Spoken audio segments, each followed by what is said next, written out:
Directed Saturday with Quest Trust Company. I'm Nicole Bako, an IRA specialist, and so happy to be your host today. We have a very special guest, Miss Tracey Z, with us. But before we bring her on, I just have a little information to share with you about Quest Trust and some events and special information that I'd love to share with you. So just a few minutes of your time before we get the woman of the hour up here with us. All right, so of course we're here for Self-Directed Saturday. A little about who Quest is. So of course we are the largest self-directed custodian in Texas, over 20,000 clients across the country. So no matter where you're joining us from today, we are happy to serve you. Over $2 billion in assets under administration. So we are, of course, growing. The picture to the left is actually a picture of our Quest Expo, which is coming back this year. I'm really excited to tell you about that in a little bit. There is our mascot Questy, you can see in the center there. Of course, our disclaimer, Quest presentations, webinars, just like all of the other ones, are for educational purposes only. Quest does not give any tax, legal, structuring, investment advice. Please make sure you're contacting your CPAs, financial advisors, attorneys, all your professionals before getting into any investment. Make sure you're doing all of your due diligence on the people and investments before you are getting into them. All right. Oh, and of course, 400 million in undirected cash. These are great opportunities. This is just cash our clients have in our accounts, just waiting for investments to find, perhaps money to loan if they're acting as a bank. So I'm sure we'll get to that in just a bit. All right. So what is a self-directed IRA anyway? Honestly, self-directed is really just a marketing term. And it really just means you are in the driver's seat. You get to direct the account yourself. You are choosing the investments and telling Quest what it is that you would like to invest in. No legal distinction at all between self-directed and any other IRA. An IRA here at Quest, just the same legal boundaries as an IRA anywhere else. You're just in the driver's seat here. So why would you need one? So happy you asked. Diversification, of course, in the self-directed world, private assets is what we hold here at Quest. So many different private assets to choose from. Also, self-directed assets might just make a great pie to your retirement chart. Nothing wrong with public investments at all. But this might add a great piece to your retirement portfolio there. Of course, the tax savings, all of our accounts either have tax deferred savings or even some that are tax free. So make sure to contact your local IRA specialist. We'd love to tell you more about that. Social investing, you might be actually funding some investments, local to your community, making it a better place. Or maybe, not everybody can get like a typical mortgage. So maybe you are, doing some seller financing, giving somebody a chance to have home ownership when, normally they wouldn't be able to. Also invest in what you know best. This really gives you the opportunity to use the education and knowledge that you already have to kind of help yourself plan for retirement. So, if you have that experience in real estate or oil and gas, or a lot about notes, what have you, this is where you really get to use your education to kind of help yourself plan for the future. These are our 7 accounts here at Quest. We have personal plans for self-employed people, and of course, our specialty plans. I'd love to tell you more about all of them, but we just don't have time. So make sure you get in touch with your local IRA specialist. We'd love to help you see which ones are right for you. These are a list of the 3 basic asset classes that most of our clients invest in. You can see real estate, private entities, and promissory notes. Honestly, I would say this is a short list. There's several more things that you can, invest in a self-directed account. Additional classes and webinars. Of course, one of the things that sets Quest apart is our love of sharing our free education. We have our weekday live self-directed classes every Tuesday at noon. Of course, Saturday at noon, you can find us well at here. Our virtual networking happy hour, the last Wednesday of every month. I'll be hosting that. That's coming up Wednesday. We'd love for you to sign up. Anything that you'd actually miss, couldn't show up for, no big deal. Always can find it on our YouTube channel under the video section. We'll have that there for you. We are back in person and so happy to be. Each one of our office is starting our self-directed socials on the Tuesdays of the month. So Houston has the first Tuesday, Austin has the second Tuesday, and Dallas has the third Tuesday of the month. We'd love to see you back in person. It is a hybrid experience, so if you can't make it in person, we are having it streaming live on our YouTube channel. So make sure you register for that. We'd love to have you. Of course, in person networking. We have some yummy food and drinks for you. So come out. We'd love to have you. This event is coming up March 24th. Amplify your retirement. This is going to be in San Antonio. So make sure you go to our website and sign up for this. And of course, our third annual Quest Expo back in person. We are so excited for this. You can get a 15% discount by using code BACO. That's my last name. I'll go ahead and spell that. B as in boy, A, C as in cat, O, T as in Tom, and the number 30. I'll put that in the chat box so you can all get that. But our third annual Quest Expo, so 2 full days of education, networking. We are having over 30 guest speakers come. We have people fly in from all over the country for this. Network, education, topics way beyond just self-directed IRAs, cryptocurrency, oil and gas, not just your basic event there. It's going to be at the Westin in Houston. So we're really excited about this. Make sure you scan your QR code. I'm going to put that discount in there. So excited about this. Really looking forward to this. All right, one more thing, and then I promise we're going to get to Miss Tracey. How to get in touch with us. We are so happy to help. On our website, if you just go to questtrust.com, a little chat feature pops up Monday through Friday, 8:30 to 5:30 while we are in business. It is us, the IRA specialist and the transaction specialist, answering your question. It's not robots. We get that question a lot. Of course, call us 855-FUN-IRAs. We do think this is fun, and it will make it fun for you. We do really talk about IRS code and self-directed IRAs in the hallways. We really do enjoy this. Of course, you can email us. You can email me directly, nicole.baco@questtrust.com, or email the group at IRAspecialist@questtrust.com. All right, quite enough of me. It is, there we go. Hi, Miss Tracey. Welcome back. Thanks, Nicole. Thanks for having me. I'm so excited for Quest Expo. We're going to be speaking and exhibiting there. So yeah, what a great event. If anybody's on the fence, go. Wonderful. Thanks so much, Tracey. Well, it is time for the Women of the Hour and her wonderful presentation. So I'm going to go away. Thanks so much, Tracey, for being with us today. Thanks for having me. It's always so much fun to be here at Quest and do these webinars on Saturday. I get to talk about my 3 favorite things: buying notes, note investing, saving money on taxes, and retirement. And today we've got the baker's dozen of note investing. So you can see all those yummy 13 donuts up on the screen. We're really going to talk about 13 questions you should answer before buying a note. And just have a little bit of fun with this, and also get a little bit serious about how we're going to protect our money, because we work hard for it. And note investing is one of the great methodologies for using your self-directed retirement account. Now, I just want to mention that this presentation is designed for informational purposes. I'm not a tax advisor or an attorney or financial advisor, so I always suggest people use those professionals. We're going to look at some real life examples. What works for me might not work for you, and we're off to the races, or off to the bakery in this scenario. So what are we going to cover? I want to talk about, first of all, the 7 benefits of owning notes. What are some of the reasons to buy notes and why they make a good fit for a self-directed IRA? We'll talk about getting to know the 3 Ps of note investing, so the 3 participants in this, and then the 13 questions that every note investor should answer. I want to let you know that I've been buying and selling real estate notes since 1988. That means I've got over 30 years experience at this. I've been doing it for large institutional investors for the first 10 years of my life. And then I started my own company with my husband in 97. So from 88 to 97 with a big institutional investor.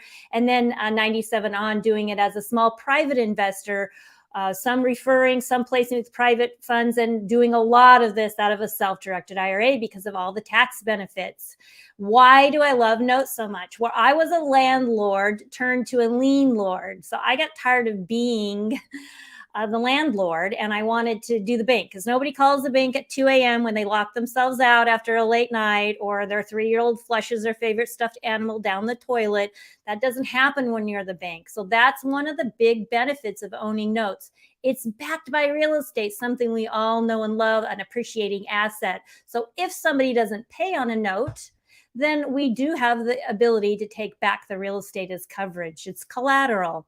You can get good, solid returns on notes. Now, this varies depending on the quality of the note, as we will talk about more today, but you can still get good double-digit returns on notes. It's less hands-on. So you do not have to be as hands-on. It's good if you don't have as much time. It's great if you want to diversify because you can manage more assets than you can real estate. And because it's less hands-on, it also makes it a great option for a retirement account. There's so many creative options with promissory notes. You can make loans, you can buy existing notes, you can buy notes with seller financing and sell, you can wrap, you can do partials if you have a small amount to invest. You can participate with other people's IRAs. There's just so many creative options that you can do with real estate, but I really like doing with notes. You get to harness the power of interest. We all know what an amortization schedule looks like. You know that when you look at that amortization, you're paying back 2.5, 3 times the amount you borrow. And that's because of the power of interest. And that's what you make work for you when you are investing in real estate notes. One of my favorite tips and tricks, and everybody here, of course, is on this same train of this, is that you can do this tax-free or tax-deferred with your IRA, but it doesn't have to be your IRA. As Nicole mentioned, it could be an HSA or a simple or a SEP or a Coverdell education plan. There's so many different ways, Roth, traditional, all those types of accounts can be self-directed and can invest in real estate notes. And you control the investment level. That's one of the things I definitely like, is you get to decide how much you want to put into that note, how little, what your return is, whether you want to do a partial instead of a full to limit your exposure.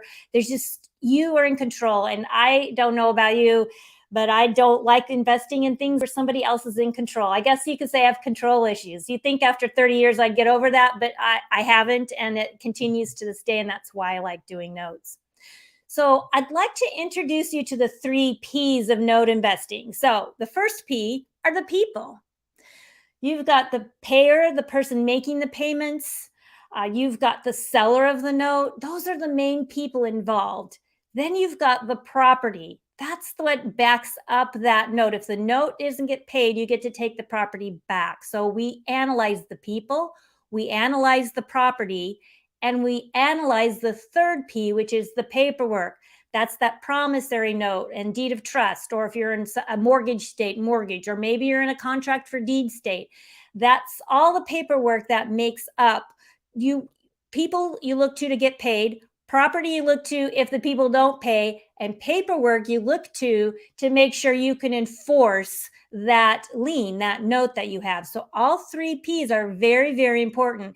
And you'll see that the questions we're going to get into, those 13 questions, all surround either the people, the property, or the paperwork.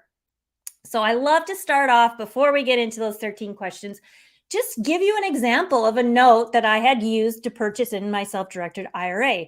So you can make loans to people in your self-directed IRA, or you can buy existing notes. My sweet spot in investing has always been buying seller finance notes at a discount. Might surprise you to know that there was 27 billion with a B last year in 2021 of seller finance notes created. Those were first position, over 30,000. And that is a good inventory out there. Now, some people like to create their own seller finance notes by buying property and selling it and using financing that way. And some people like to lend money. So today we'll be focusing on buying these notes at a discount, notes that already exist. Maybe you don't want to have to lend money or don't want to have to buy a piece of real estate and sell it. So we're going to talk about a note exists and how to analyze that. This happened to be in one of our favorite states to buy notes because it's very favorable to creditors, to people who own notes. We buy in lots of other states, but Texas is a popular one. And it was a first position performing note and deed of trust in Dallas, Texas area. So you can see a picture of the property there. You can see a copy of the promissory note. It had sold for $91,900. And when we were presented to buy this note, it had 6 years of seasoning. So it was created in 2014 when the seller sold the property to the buyer, allowed the buyer to make payments to that seller instead of getting a bank loan. That seller decided they wanted to cash out. So 6 years had gone by, that buyer had been making payments, and they'd paid down their balance to $75,834.91. Now they put a little money down, and then they had paid down their balance, and they still owed 9.5% interest at $800.29 a month. And where we were in this amortization schedule, they had about 176 months left. So just a little under 15 years. Now, the borrower, compared to their sales price, they had about 83% loan to value. That's what they owed, that $75,000 compared to the value, $91,900. And they had about 17% equity. They actually had a lot more equity because what's happened from 2014 to 2020, the property value has gone way up. So they actually had more equity. So this note was offered for sale actually on one of the note listing platforms that you can visit if you don't want to go out and market for notes for yourself. And it was offered to buy that $75,800 balance for $68,430, which was about a $7,400 discount. So that was the note presented for sale. So I just want to give you an example because now we're going to get into the 13 questions, and I'll come back and tell you how those were applied and how that note turned out. So here we've got an example, and now we'll get into the baker's dozen of note investing. So interesting fun fact for your Saturday, baker's dozen is 13 instead of 12.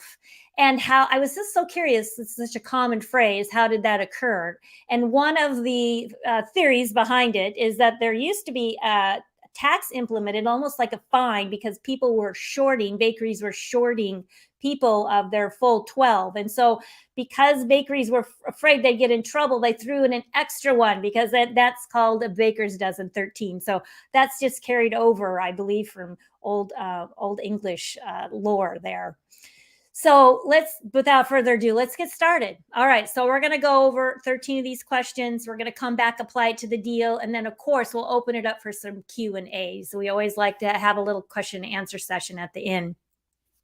So question number 1, this has to do with the people, one of those P's. How long has the buyer, the payer, the person making payments, been making their payments, and are they current? So we call this seasoning in our business. So seasoning, as in cooking, as in baking, keeping with our theme, seasoning is how long have they been making payments. Remember, on this note I presented, they've been making payments for 6 years. Now, I have a lot more faith in a note that's been paying for 6 years than, say, a note that's only paid for 1 month or 3 months or 6 months. Usually 12-month payment history is a good, solid payment history. But I've bought notes that only had 1 month of seasoning, 1 month of payments. But I look very carefully at some of these other things to help weigh the scales. You also want to know, are they current? So have they really been making a payment every month? One thing I caution everyone, we've seen a lot of out in the market of note investing, is people will buy a note that's not paying. They will enter into a forbearance agreement or modification to help people get back on track, which is all great. It's one of the wonderful things in note investing. They'll call that current, and the buyer might have only made 1 payment or 2 payments on their repayment plan, on their new forbearance. So I always like to see how long have they been paying. Just because it says the next payment due, we're recording this in March on spring, the first weekend of coming up on spring. We're recording this, and so if next payment due would be April, that would be current. But I want to look at the payment history to see that they've been making a payment every month to know that they really are current. So that's a very important thing. And we'll get into how to verify those payment histories in an upcoming question. So how long has the buyer been making payment, and are they current? I've bought non-performing notes too. I like performing notes, but obviously we price them different if they're performing versus non-performing. So question number 2 has to do with the property. What is the current value and condition of the property?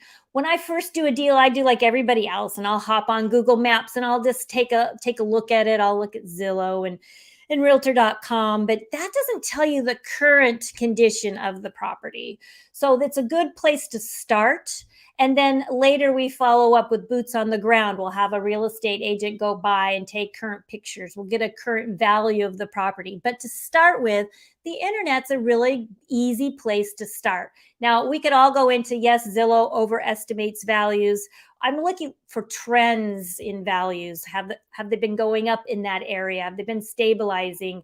It's a little easier right now because everything in every market seems to be going up.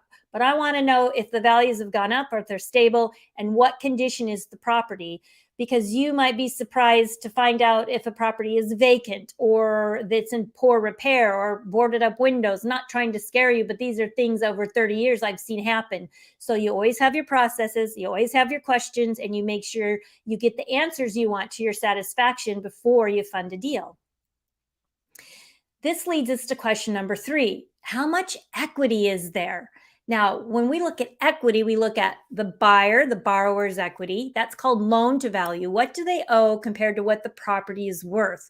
Obviously, if they have more equity, they have more dollars invested. Investment to value, ITV, is how much I, as a note investor, or you as a note investor, are going to invest into that deal compared to the property value, because we're buying notes at a discount, or we can buy 10 years of a payment stream or 5 years. We don't have to buy all 15, 20, 30 years.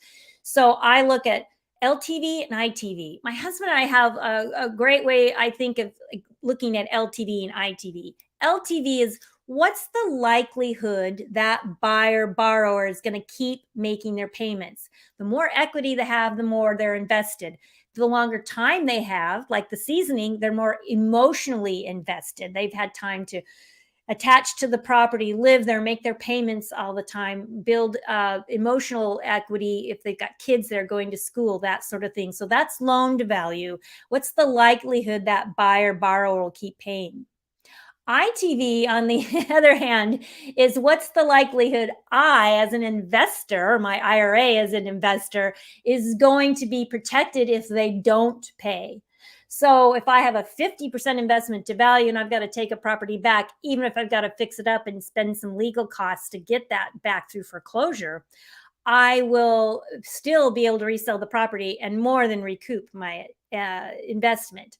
If I'm at an 80% investment to value, it's going to get a little bit closer. If I'm at a 90% investment to value, the likelihood of getting whole is less than if I'm at a 70 or an 80. So know as an investor where you want the LTV and the ITV, because that's really important, those two things. Question number 4. This has to do with people again. What is the credit worthiness of the buyer, that person making payments on that note and deed of trust or note mortgage? And are there any bankruptcy filings? So how people have paid in the past is a very good indicator of how they'll pay in the future.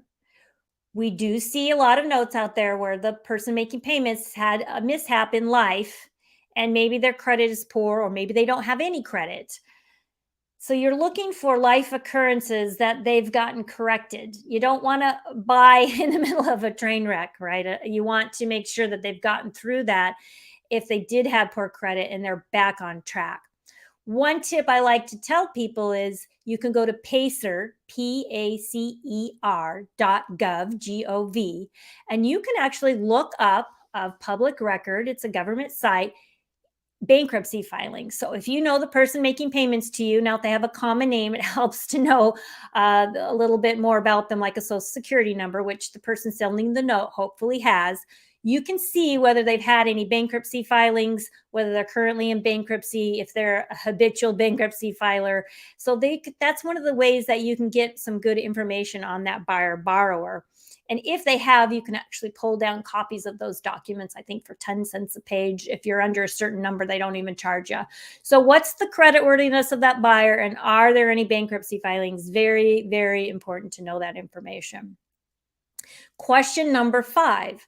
Is there a servicer collecting and validating the payments? So what's a servicing company? Well, if you're familiar with real estate and you don't want to manage real estate, you get a property manager and they rent the property out and they collect the rent payments and they handle making sure that repairs are made and the debt servicing is done. So in notes, we have something equivalent to a property manager. We have a note manager, and that's called a servicing company. And that servicing company is a third party that collects the payments from the buyer borrower, applies them to principal and interest. If there's reserves for taxes and insurance, which really is a great thing to have if you're doing notes, that buyer's making a payment 1/12 of the tax and insurance bill, then they'll keep track of that, pay those taxes and insurance. And then, of course, they remit the net payment to your self-directed retirement company, or if you're buying it yourself, to your company. So that allows you to be very hands off. It also allows you to make sure that the debt is serviced accurately. These can be a little bit complicated. Different states have different laws. So by using this third-party servicer, you're making sure they stay in compliance. They're sending out the appropriate notices when the time comes, handling any defaults appropriately, sending out the year-end statements, keeping track of taxes and insurance. So these third-party servicers play an important role. And fortunately, they're much cheaper than a property manager. They run about somewhere between $20 and $30 a month. And so just to be hands-off and being able to know that that third-party servicer is handling is great. Plus, I don't like making collection calls or reminding people to make their payments. So I prefer to have somebody else do that. I like to buy notes that have a third-party servicer because I can get that validated payment history. Remember, first question, if they were making their payments and they were current, I can ask to see the servicer's third-party payment history to validate that. Now, I buy notes where there's not third-party servicers, and then I set them up with a third-party servicer after the fact. So that is another option. But if there's no third-party servicer, you got to recreate that payment history a different way. So you ask usually that seller to give copies of checks or their deposit statements where they have the buyers made that payment. Sometimes buyers make payments in cash or money orders. Sometimes it gets a little more complicated. So that's just one of the things you want to know. Is there a servicer in place? If there's not, you're going to want to set one up. It's at least my suggestion that you do so. All right, we're closing in on halfway through. Question 6. Well, I guess it'd be 6.5, right? Baker's dozen. But do the documents match the terms presented for sale? So now we've moved on into that third P, the paperwork. So you want to read those documents and make sure that if it says it's a 9.5% interest rate, it really says that. If it says the payment's $800, it really says that. You look at the buyer, the borrower, you look at the seller, you look at when it has to be all paid and due. Is there a balloon payment or not? Is there an acceleration clause if they get behind on their payments? Do they have to keep the taxes and insurance current? These are all standard things on most note mortgages or notes and deeds of trust. You want to see that it has the accurate legal description on there so that the right property is been described. I mean, documents are prepared by humans. Sometimes humans make mistakes. So you want to be sure that you're matching that up. You're matching up the documents with what you've been told. Number 7, are the real estate taxes paid current? This is a huge one because real estate taxes usually take lien priority over mortgage or a deed of trust, any kind of loan. So you want to make sure they're paid current. Fortunately, you can usually go on the county websites and look up and see whether they're paid current. You also want to know how they've been paid current. Were they paid current because a servicer has a escrow account they're collecting from that buyer borrower? Or maybe it got paid current because the taxes got delinquent. Somebody bought that tax lien, so that money's still owed, but the county's considered current. So very important to figure out, are they paid current? Who paid them? Make sure there's not any outstanding tax liens on there. That's a very, very important piece that I've seen people forget to do. And you just assume people take their taxes current. Now, if you find a deal with delinquent taxes, that might be a reason that you could negotiate a better price if you still like the deal for other reasons. And usually can deduct those from the purchase price. In our lingo, that's called a fade, meaning that when you make an offer on a note, If something in your due diligence, in your asking questions, in your accounting, your baker's dozen comes up different than what was represented, you can ask for price revision. That's called also a fade. Number 8, is the property insured for fire and other hazards? I could do a whole session just on this, because you want to be sure that that property, if that buyer that buyer is keeping that property insured, because if that property burns down, or if it has other damage, you know that the buyer is going to be struggling to make those repairs. So you want to know it's insured. Look, we've all gotten loans for our own home or an investment property. The bank makes you keep that property insured. So you have to be sure that there is insurance on that. Now, in our world, then that buyer borrower is the main loss payee. And then you have additional loss payee, which is the mortgagee. So you're the bank. So you get to be on there and share if there is any claim on that insurance. So very, very important. The reason I could do a long topic on this is that when I first started buying notes for my own account, we always had made sure there was insurance, but sometimes at the institutional level, we had some master policies in place that would cover us, or some forced place insurance in place. And I had a deal that I ended up having insurance lapse that I bought for myself after I'd left there. And it's on my website if you want to hear the whole story. I call it the burn to learn.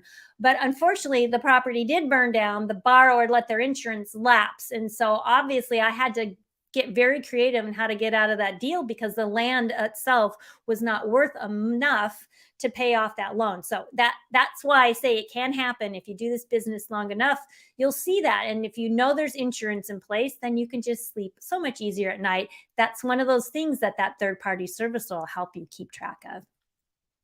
Number 9, this is near and dear to my heart, because I started out in the real estate business in title reports and title policies. So number 9 has to deal with the paperwork. Is there a title policy and updated title report?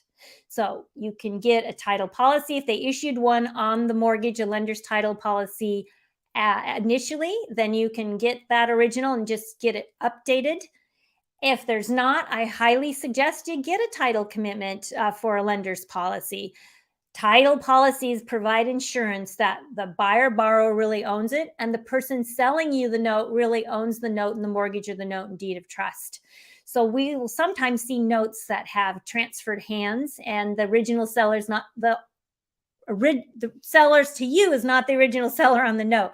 So title reports will tell you this. It'll tell you some other important things that we'll cover also in some upcoming questions. So I like to get title insurance, an existing policy, or just have a new one issued. And if you're making loans, you can have a new lender's policy issued too. First, they issue a commitment, and then they issue the policy after the fact.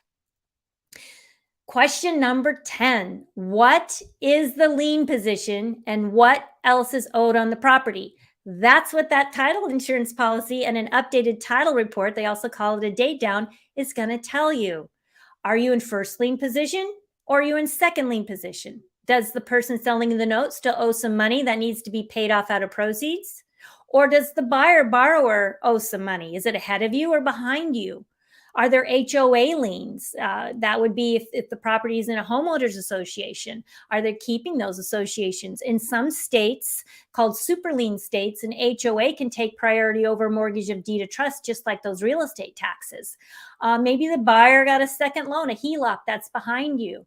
I don't get as worked up with liens the buyer had that are behind me. I'm mostly concerned if anything's ahead of me. It is good to know if the buyer-borrower has other liens behind you. Sometimes that can provide protection. Sometimes it might mean that they're over encumbered. You just kind of have to look at what shows up on title to know that. But that's what the title report will help show. What lien position you're in and what else is owed on the property. Question number 11.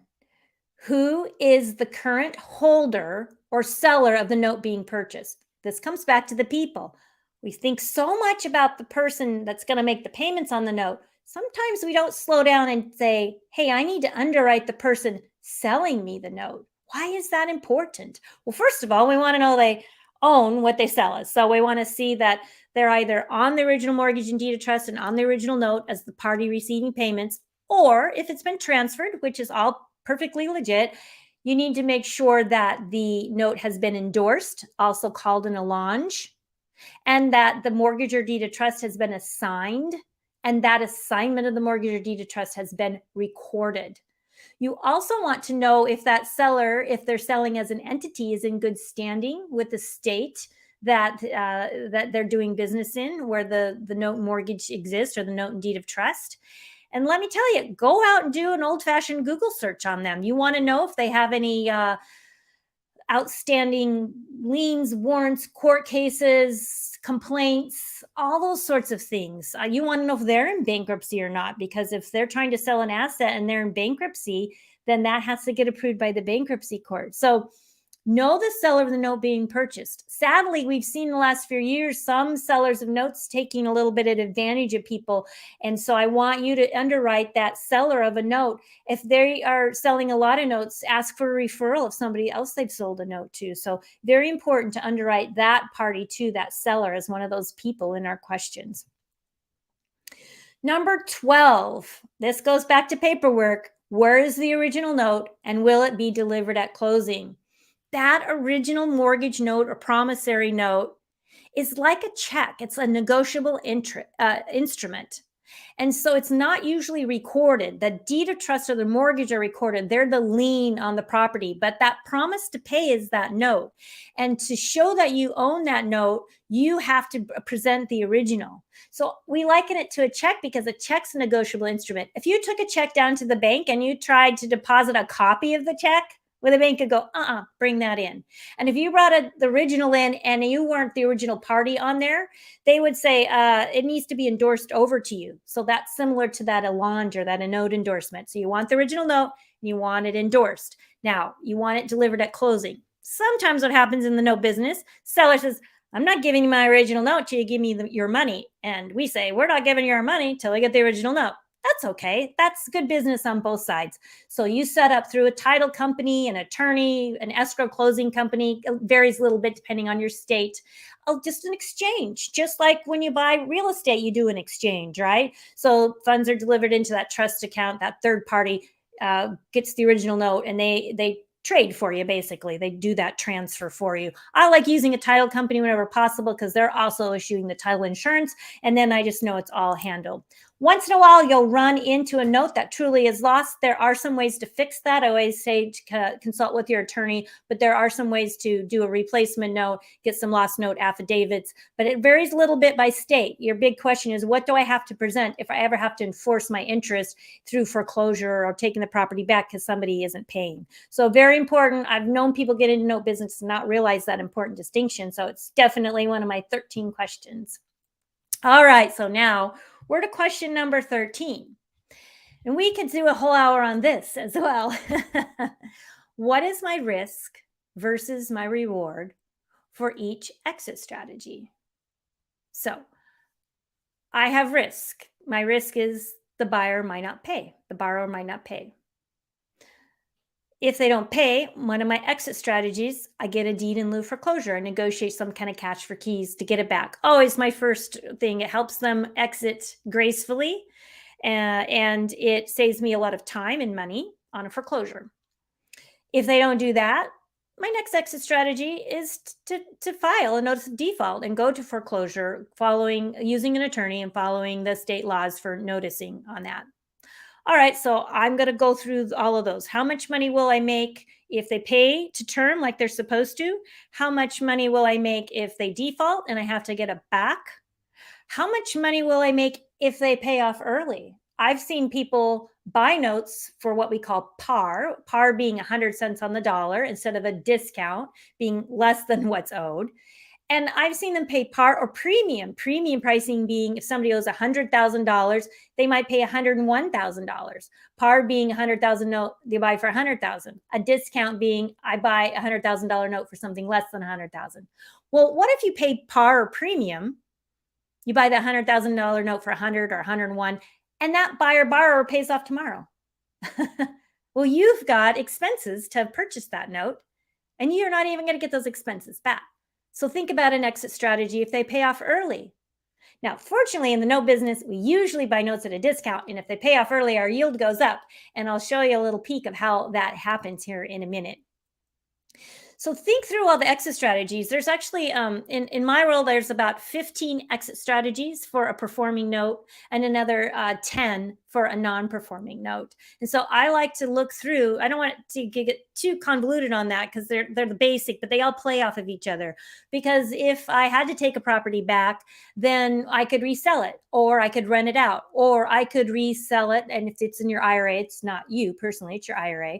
Or my IRA could sell it on seller financing and do it all over again, get some down payment and get payments again. So you have all these different exit strategies. I could sell a partial to another investor to get whole and go on and reinvest. So I like to go through each investment strategy. And I also caution you just to make sure you're getting a yield, a net yield that's worth your risk.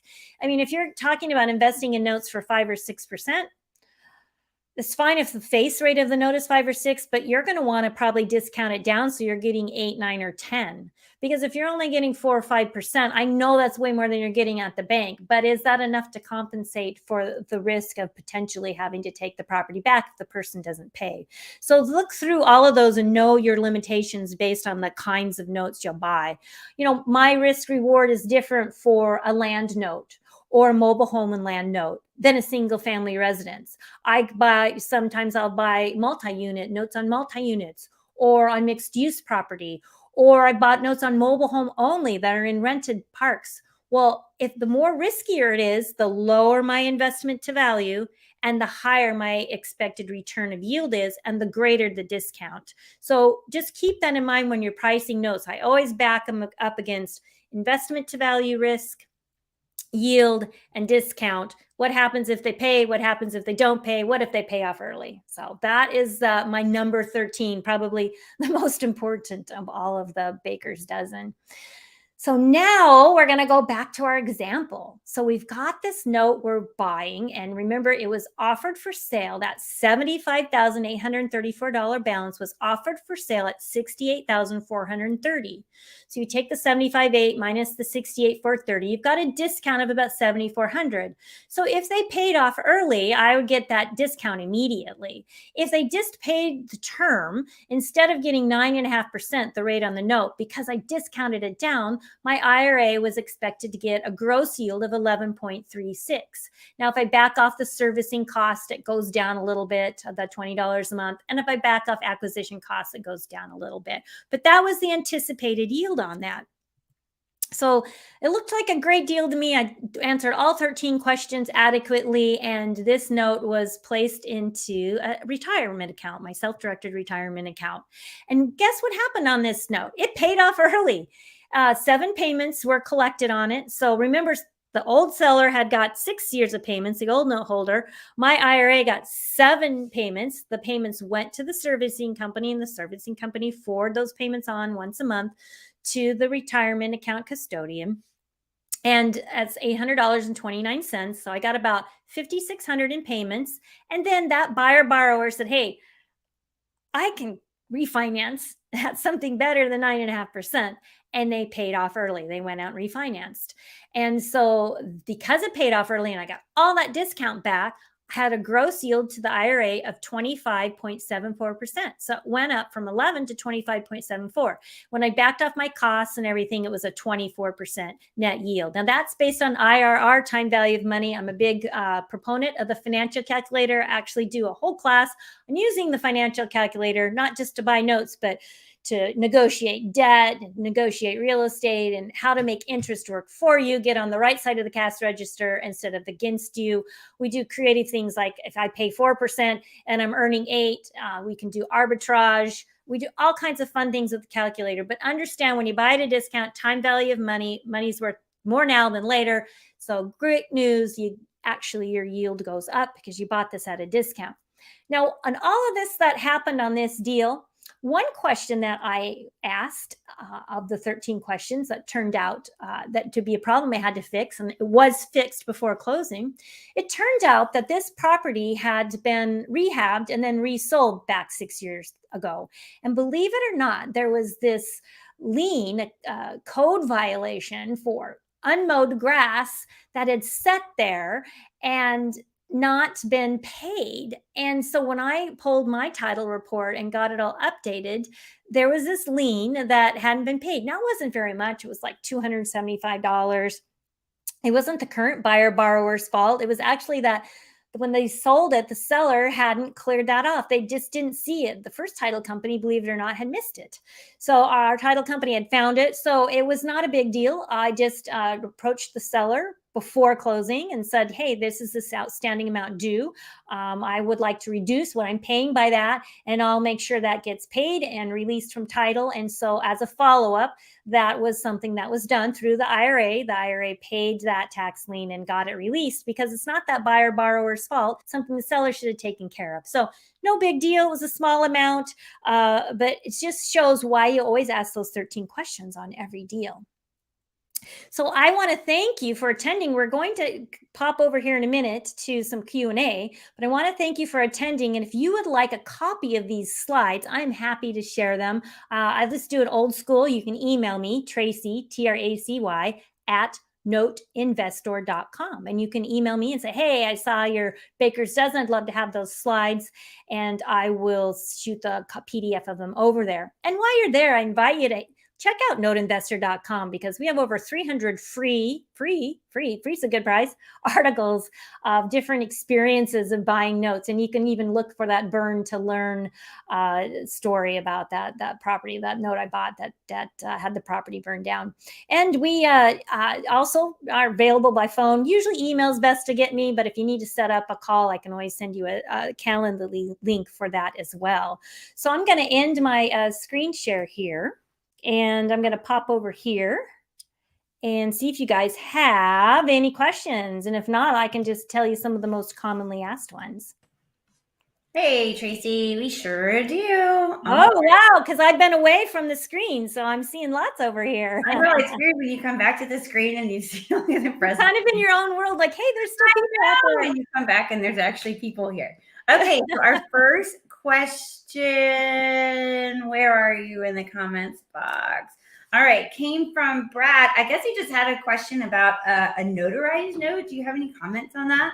Or Brad, if you want to put a comment in the comment box about maybe some more details about your question.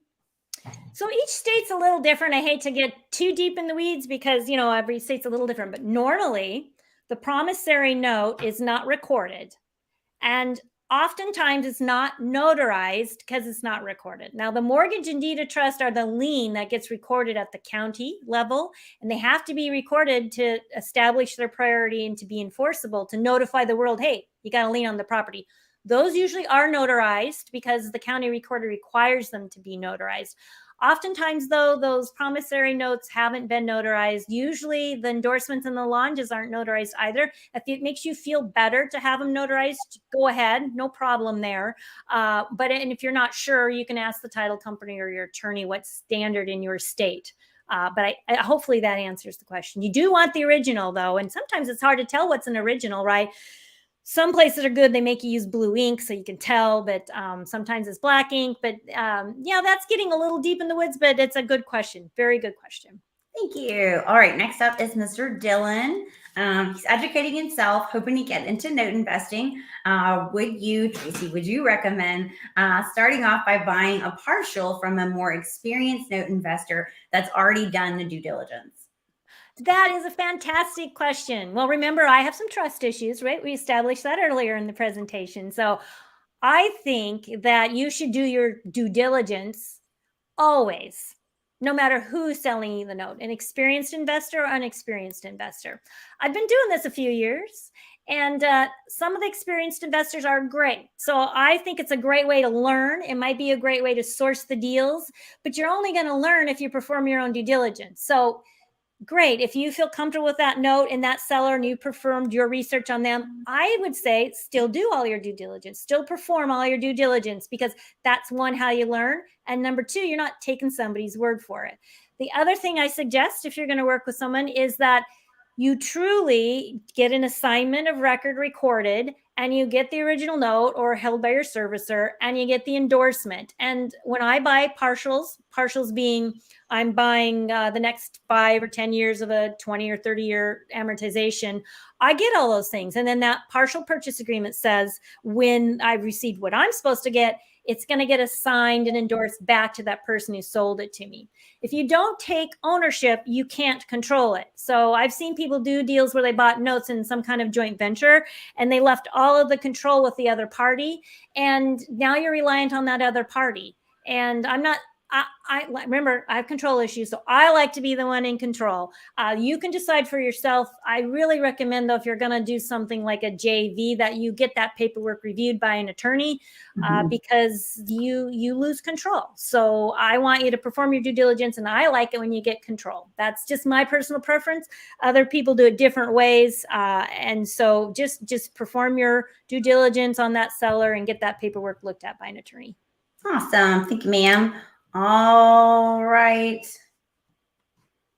I'm working on it. I'm working on it. Right. I'm new to StreamYard. I'm getting over here too because we got I love it when there's lots of questions, Nicole. I know. All right, Mr. Rodney, what loan servicer do you use, if you can say, or if you can't say, maybe you can give some tips on maybe finding a great loan. Yeah, so I'm going to do this because I'll be honest with you. We all love to hate servicers. I'm just going to be honest with you. There's no perfect servicer. They all have some issues. So I'll tell you how to pick one. First of all, make sure they're licensed to service in the state where the note is. Okay. So that's an important distinction. Second of all, understand their fee schedule. A lot of them charge more when a note goes delinquent. Some do more in a delinquent situation than others. So understand that, know the costs, know what they're going to do, not do. And then I've used multiple servicers over the years, and here's why. If the note is currently being serviced by a third-party servicer, if you move servicing, which you have the right to do, you've got to give certain letters and notices to that borrower to make their payment to the new place. And there's something called RESPA that regulates that. We have seen over the years that even the best of borrowers that are making their payments, when there's a change in servicing, there's just a little hiccup. This just takes a certain amount of time, and they're a little skeptical, and they don't know where to send their payment, or they do, and they just use it as an excuse because they know they get a little leeway there. So it's nothing worse than buying a note, changing servicing, and then just like the first payment doesn't show up on time. That's just like the worst feeling as an investor. So I always say, hey, unless you've got an objection to the servicer where it's at, keep the payments there for a few months after you buy it, just so you feel good that you made a good decision, payments are coming in. And then if you want to move the servicing, you can move it. If you want to know some great servicers, I'd be happy to direct you to noteinvestor.com. On the homepage, there's a best of notes contest we run every year, and we run it in the fall, so November, December. And we let everybody vote. And then I don't look bad for recommending only one servicer. So if you go there, you will see all of the servicers that were recommended for best of notes. So go to noteinvestor.com. And while we're on the topic, we also took nominations for the best self-directed IRA custodian, and Quest won. So congratulations to you guys. Love that. Thanks, Tracey. Love that. All right, Mr. Rodney, I hope we answered your question. Okay, next we have Mr. I'm sorry, it is Jay. I don't have my glasses with me. I almost said Joy. Thank you, Mr. Jay, for your question. Do you also assist current note holders with selling their current notes? Yeah, definitely. I mean, we buy and sell notes. I've helped people sell their note. I help them find the best investor. I know I'm not the best investor for every note. Of course, I'd love to buy a note in my self-directed retirement account, especially. But sometimes a note is good for somebody else. Like there's banks out there that'll buy notes. And I recently had a note that had, believe it or not, people, somebody had wrote a note at 0% interest. Don't do that.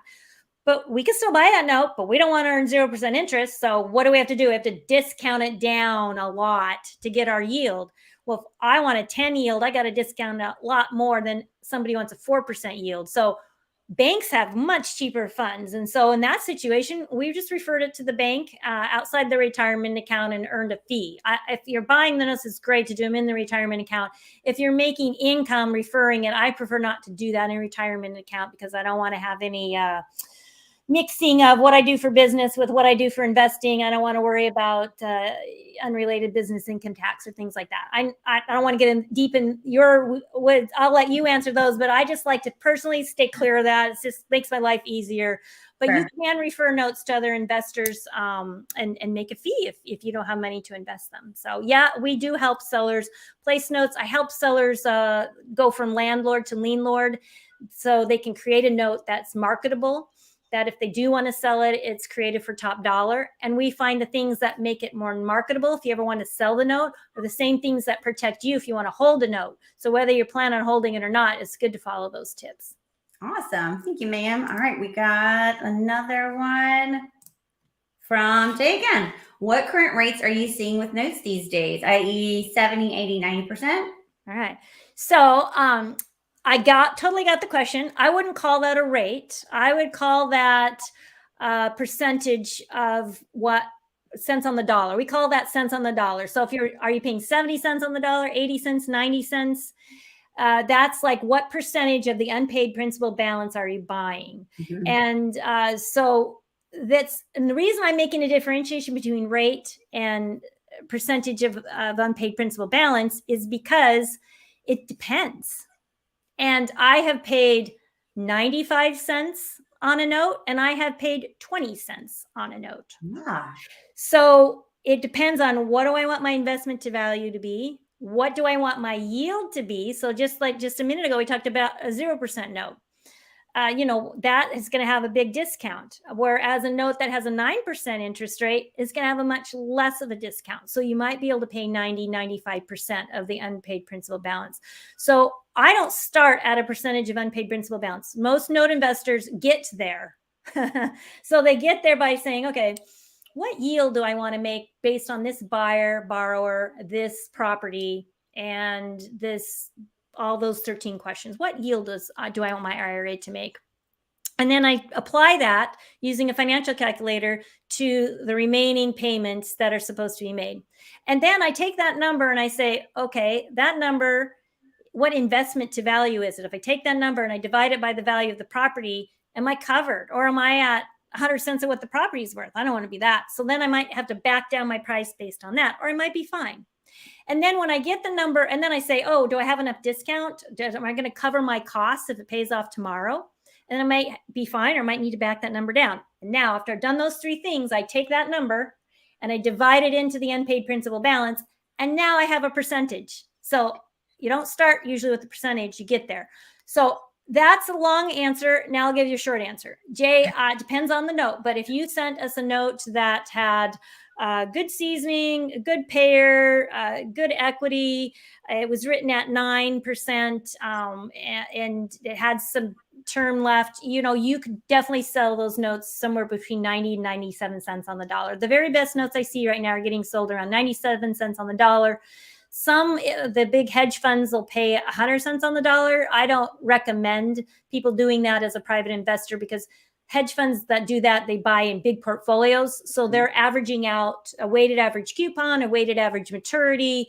So they do good as a whole. But when you're just buying one note here, one note there, you want to make sure you do great just on one note. Right. Awesome. Well, thank you, ma'am. I think we have one more question. Oh, I see somebody. What's the government website of? Oh, you got your own. Go ahead. No, do that. No, there we go. No, you're right. Because I went down to the next one and you caught it. Thank you. What is the government website for bankrupt filings? It is pacer.gov. There we go. You know what? Thank you, Dutch. You put it in there in the comments section, but pacer.gov, pacer.gov. Yep. There we go. Pacer.gov. Thank you. All right. Thanks, guys. Okay, now we'll get to Dawn. What is your favorite source for finding notes for sale, please? That's a great question. So my favorite, because that's what he asked, and then I'll give you some other options. My favorite is to go direct to the sellers themselves. So that's because I get better deals. I'm like wholesaling. Mhm. So I do that by either doing Google AdWords, or I send a letter to, because you can buy a list of people who owned property, sold the property, and allowed the buyer to make payments. So seller finance deals. So Mhm. you can get a list of those, and you can send them a letter. You can send them a postcard.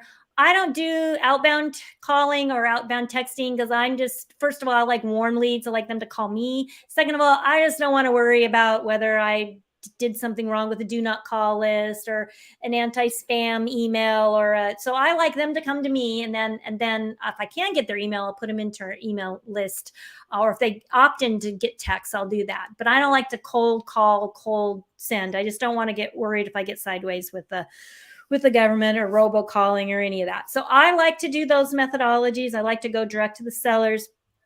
I like to get referrals. Referrals are the best, right? Because I don't have to go through all that effort. So referrals are one of my best. You get those through networking, for knowing who's creating notes in your area, by going to the real estate investor clubs, by attending the Quest events. So I would say referrals are a great way to get direct with the seller. Direct mail ads, those are other ways to get direct with the seller. So I like getting direct with the seller because I get better deals, and I have a better close ratio in that situation. Now, you may not want to go to all that effort, because I do this a lot and I've done it for a long time. So if you don't want to go to that effort of sourcing direct, then you can go to these MLS type sites for notes. So you can just search note listing sites, or you can go to our website and see who's been nominated. So I don't get in trouble with any of them. So they're saying who's best, but there's several of them out there, and you just have to perform your due diligence. Remember, you're buying them retail pricing, not wholesale pricing. So it's like the MLS. If you buy real estate and you buy something off the MLS, they've got a real estate agent, and that you're going to be paying market value or even above market value. Where if you're a wholesaler, you're out there finding the off market deals, you're going to get better deals, and you're either going to fix them or flip them or relist them on the MLS. So just remember, if you do a note listing site, you're paying retail. If you go direct, you're getting wholesale. What works best for you might depend on how much time and energy you have to go find notes. But that one example I wanted to keep it nice and clean. So that one example I did today came off one of those note listing sites. So yes, I knew I was paying retail, but I had money in my self-directed retirement account I needed to get deployed. And I was happy with that, and hoping for some upside that borrower might pay off early. And they did. Wonderful. All right, guys, we have time for one more question, and then stay tuned. I have a great discount for you to go see Tracey Z at Quest Expo, and a special that we have extended to get a discount on a new Quest account to go ahead and start your note investing. All right, guys, the last question we are taking is from Mr. Brian. Is it realistic to build a note portfolio that would generate a 15% rate of return? That is a great question. That would be on the higher end of the returns that we're seeing. So that means that you are probably looking at paper that's considered riskier, like mobile homes and notes, land notes, that sort of thing. So that would be a mobile home, maybe only. That would be on the higher side. If you bought nice performing notes, like you saw that one I bought and what yield I bought it at, if you were to turn around and sell now, say a partial to some investor that was happy at the 9% rate, and you get whole, now if you think about infinite banking, if I sold that note to an investor and say I could sell there were 176 payments left. If I could sell to that investor the next 10 years of payments for the same price I bought it at, because they're happier with the lesser yield, I've gotten whole. Now I have all those payments on the back end that'll come into the IRA. That's infinite return, right? So yeah, in those sorts of situations, those kind of strategies, absolutely, you could generate infinite return if you get whole and you keep some on the back end. But if you're just trying to hold a portfolio, 15% would be on the higher side. So you would probably be looking at some notes that were a little bit riskier. So you'd want to lower your investment to value. You'd have to decide your risk tolerance, Brian, if that worked for you. So maybe one of those offline questions to see what you're thinking of, the kinds of notes that you'd be comfortable buying. Awesome. Thanks so much. All right. I want to say that there we go. All right. Here is Tracey's email one more time, so y'all can contact Tracey with any more questions. because I know we could probably go on for hours and hours with more questions. Here is Miss Tracey's phone number one more time to make sure you can get in touch with Miss Tracey for any other questions. All right, now I know I did it somewhere. There we go. Thanks for having me, Nicole. I sure appreciate it. Oh, and here we go. Quest Expo. I love it. Here come see Tracey Z, of course, at the Quest Expo. It is September 24th and 25th, if I am not mistaken. So questexpo.com is going to give you all the details you need. We still have early bird pricing available. You can get even a deeper discount by using BACO30. That is my last name. That's where that came from. It's not just some random word. But BACO30 for an additional discount. Come see Tracey Z in September. We would love to have you. It's going to be a great two-day event. And of course, Miss Tracey is going to be there talking everything notes. And that's not the message yet. Hang on. I'm sorry. Sorry about that. Here we go. Okay. So, and to get a self-directed IRA to start your note investing, we are actually extending our special. So if you open an account by the end of tomorrow, it ends, and fund the account by the end of April, we are going to credit your account back $100. So email me, nicole.baco@questtrust.com, or call us 281-492-3434, or the 877 Fund IRAs, whichever one you could remember first. I would love to help you, set you up. We'll get you those discounted IRA for your new account so you can start note investing and getting Tracey's help. And I think that is really it now. All right. So thank you so much for spending your Saturday with us. Thank you so much for being with us, Tracey Z, again. It is always a pleasure to have you. Anything that we can do for you, please call us. We're happy to help. And everyone, have a wonderful weekend. Yeah. Happy note investing. Happy note investing. Absolutely. Well, thanks, Nicole. Thank you so much, Tracey. Always a pleasure. Have a wonderful weekend, everybody, and we will see you next time, same place, Saturday at noon. And don't forget to check out all of the other amazing Quest events that we have to keep you happy investing, happy note investing with your self-directed IRA. Have a great weekend, everybody. Thanks again, Tracey.